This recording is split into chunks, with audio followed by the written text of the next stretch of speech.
Yes! This is it! The greatest video game of all time! An ad-lib in gaming form that embraces chaos and allows terrible content creators like myself to churn out random playthroughs and call it art. This is the story of Miitopia, a happy land where Miis are free to play and dance to their— Actually, we've all seen this, so let's skip the boring stuff. Behold! The hero of our story! Gaze upon her glorious, magnificent being! This is a hot anime girl from Planet Redacted who has arrived in Miitopia because the plot demands it. Now look, into the distance, a horde of butterflies approaching with malicious intent. With no way to defend herself, rushes headlong into the first town she sets her eyes on. This here is the town of Greenhorne. This peaceful village is inhabited by many friendly residents, such as its carefree guide, Temmie, the sweet mother Isabelle, her son, Danny DeVito, and the mayor, Donkey Kong. Why the long face? Lucoa, that's offensive to my people. You can't go around looking like that. Okay, now you're just being xenophobic. Ah, the newlyweds. They are performing their celebratory wedding dance to show their love and affection to each other. And here we have the local sarcastic barbarian, who informs our player character that her type is not seen here around often. Yeah, I wonder why that's the case. Shortly after meeting the mayor of the town, the residents look up to a shadow looming over their village to witness the most evil, malicious, destructive being to ever be released upon our peaceful world. A force so terrifying that those who hear its sound are struck with mild annoyance. And at everyone ping on Discord. This Dark Lord easily swipes the faces from half the townsfolk and whisks himself away, leaving the remaining villagers in a state of panic and dismay. No. Isabelle, terrified of the thought of losing her precious Danny DeVito, gave her good luck charm and begged the traveler to save her unfortunate son. Our protagonist seems sorry for the poor souls of Greenhorne, except for you, you're a bitch, and offered her aid, chasing the Dark Lord even though she had literally just ran away from butterflies just minutes before. She soon catches up to the at everyone ping, and instead of stealing her face or blowing her up, he instead forces her to fight a creature wearing the beautiful Danny DeVito's face. Hey. But she has no weapon. She can't defend herself against Danny DeVito's fury. That is, until the guardian spirit of the necklace she wore awoke and gifted her the power of a magical girl. It's beautiful! With this newfound power, she was able to turn the tides of battle and eliminate the Danny DeVito slime effortlessly. This game's amazing! Now, with Danny DeVito's face in hand, rushes back to the village and plops the face back upon its rightful owner. Isabelle, in tears, thanks our hero for a job well done and presents us with a reward more valuable than anything else in the world. Money. And now, with a newfound purpose in life, rushes headlong into the unknown to find the faces of the rest of the villagers in the hopes of lining her wallet with more money as a reward for saving them. But then she realizes that 2 butterflies are just impossible to beat on her own. This is getting out of hand. Now there are 2 of them. All hope seemed to be lost. But then, none other than Dio himself appears on screen. Dio, who has now given up his evil ways and turned to God, now jumps in to assist a lone anime grill surrounded by hostile butterflies. After defeating his prey with ease, Dio asks if we are on a quest to save the world, and joins the party whether we like it or not. And thus, our adventure has truly begun!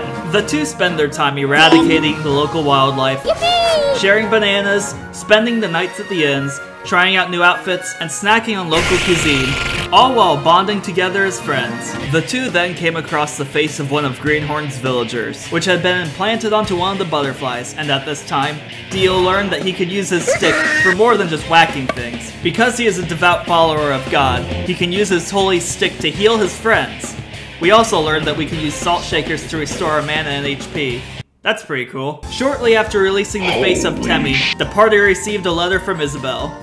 I don't know how. Thanking for rescuing Danny DeVito and giving us an outing ticket, which we used to go to the local cafe where we spent our time becoming more acquainted. I really don't like that face, Dio. The 2 then came into contact with a Mii who loves Nintendo more than anything else in the world, Master Chief himself. Guys, the joke is that Master Chief is from PlayStation. Please like and subscribe for more original jokes. He asks us if we have any amiibo, but since I've never bothered to collect any, I'm currently a word that rhymes with bore, we had to leave Mr. Chef to his own devices and continue on our way. Now after slaughtering more or lesser beings and collecting their innards to be used as choice meat, we stayed at another inn, where we met the third member of our merry band of heroes, the fabled warrior, Twilight Sparkle, who had no reason to be in the area or to join our party, but the plot demanded that this happen, so I won't question it. I then sent the party shopping, and while Dio was planning on buying himself a fresh new set of vestments, he accidentally bought drugs instead. I hate it when that happens. With Twilight Sparkle in tow, the party set out once again, but little did we know that the Dark Lord was waiting, lurking in the shadows. He kind of like was standing outside the inn all night. I don't know why. But anyways, the Dark Lord was here, ready to ping everyone. But before he could let out a, he was stopped by the great sage, Handsome Squidward, who was also standing outside the inn all night. I really don't know why. He doesn't really do anything though. He kind of just stops the Dark Lord from pinging everyone, then just leaves. Regardless, the party continues onward once again, and learns a new magical girl spell to assist in dispatching their foes. It's a magical song passed down by the ancient ones to distract the enemy, and while they're distracted, they can do nothing but dance while their friends and family are slaughtered in front of their eyes. I then learned about war cries and gave Twilight Sparkle a war cry that would instill fear in her enemies. And I buy a megaphone so her enemies can hear the magical girl melodies at much higher volumes. The party continues to explore the wilderness until we finally make it to our destination, the castle. However, the serious soldier Huey tells us to f*** off and we're left with no other choice but to explore elsewhere. The hero finds a monster in a bush, and since it scared her shitless, Dio is forced to jump in with his newly acquired squeaky hammer to save the day. The Mii party then complained about how hungry they were, even though there was literally food in their backpack, so we had to get to the inn to eat, develop the relationships, etc. It was when I was trying to buy a stylish new outfit for that I was 2 gold short on when the doorbell rings. Our fourth party member, the legendary mage, Elon Musk, has finally arrived. For plot reasons, we welcome him with open arms over a grand feast and continue on our way until we come upon the Miku mouse that wields Hatsune Miku's beautiful and Elon Musk goes down almost instantly, causing the first party death. That's really cool. Thank you, game. The Miku mouse deals a ton of damage and it's hard to keep health high for the team, so it's a good thing that Elon Musk's laid-back personality allows him to yoink bananas off his teammates to keep himself topped off. Dio then performs the sacred dance of his people in order to raise our hero's MP. Miku then gears up for another heavy attack, so it's a good thing that Elon Musk also has the ability to hide behind his teammates before he gets hit. Truly the most powerful mage of all time. And after a long, hard-fought battle, the Miku mouse finally goes down, releasing Hatsune Miku's face into the wind.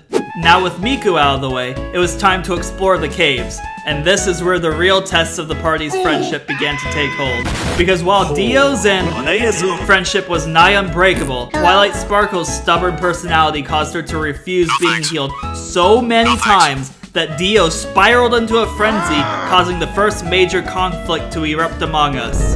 It was when Twilight Sparkle decided that she would rather die than receive healing from Dio that the party was forced to reevaluate what friendship truly means, and if we'll be able to even keep going together, considering we couldn't make it through the first 2 hours of knowing each other without being at each other's throats. The two did manage to settle their differences at the nearby cafe, which was located in the caverns for reasons, and before they knew it, they were friends once again. Soon after that, the party escapes the caverns and traverses the area just outside the castle when suddenly the Dark Lord appears before us in our path, and instead of smiting us with whatever he was going to use last time, he simply summons the face of the xenophobe Lucoa to fight us. This fight wasn't anything particularly special, so I'll just skip to where we save Lucoa. Okay, there. Moving on. The party continues the standard Miitopia cycle. Sleep, eat, try on new clothes. I learned that Elon Musk really loves cotton candy, and learned a new song that's so powerful it hurts our own teammates as well. Dio decides to compliment Elon Musk on his new outfit, and I must say, This is the most cursed image I've ever seen from this game so far. Like seriously, I don't think the devs realized how dangerous this game would be. I hate it. We finally find the last of the villagers' faces, and the mayor issues a letter to get us into the castle in order to meet the king of Miitopia. And on the way, the party finds a horse in need of assistance. Says to herself. That's her canon voice, don't question it. And she rushes to its aid, destroying the low-level creatures with ease. After it decides to join our party, rather than face the consequences of declining, the party decides to give the horse a name as befitting such a noble creature as itself. And thus he was dubbed Maximus. And now that we have the blessing of Mayor Donkey Kong, the party was now allowed to enter the castle and witness the glory that is the great troll face, king of the ancient meme kingdom. We tried to discuss a plan with him to defeat the Dark Lord, but unfortunately, King Trollface is an everyone ping denier. That is, until the everyone ping plucks his face away as the party looks on in horror, leaving us no choice but to save the king. He's obviously very rich and would certainly give us a lot of money for saving him. During this journey to save the king, the party discusses important matters such as how great bananas are, and Elon Musk finds a bottle of juice on the ground that was likely discarded for a good reason. Dio decides to try his hand at rock, paper, scissors. Get it? And after winning with rock the first time, will he predict the second rock? Fuck. Elon Musk then gets another great new outfit, and he and Dio go fishing in order to improve their relationship. Honestly, Dio's just a very likable person. Perhaps too likable. He's loved so much by his friends that a love triangle forms between himself and Elon Musk, starting a new quarrel between these two that can only be solved through a long talk by the campfire to settle their differences. This game literally just writes its own script, it's amazing. Learns that she can mount her trusty steed and charge into battle in order to cause heavy damage to her enemies. And we also learned that Elon Musk is very, very bad at rock, paper, scissors. What the fuck? After a grueling journey, the party finally comes across the face of the king that has been dropped onto a nearby golem to create yet another horrifying Miitopia abomination to add to my collection of horrifying Miitopia abominations. Trademark symbol. During this rough battle, the winning strategy unfolded before my very eyes. Spam Encore and have Twilight Sparkle jump slash over and over until his giant troll face teeth have been properly kicked in. Fortnite!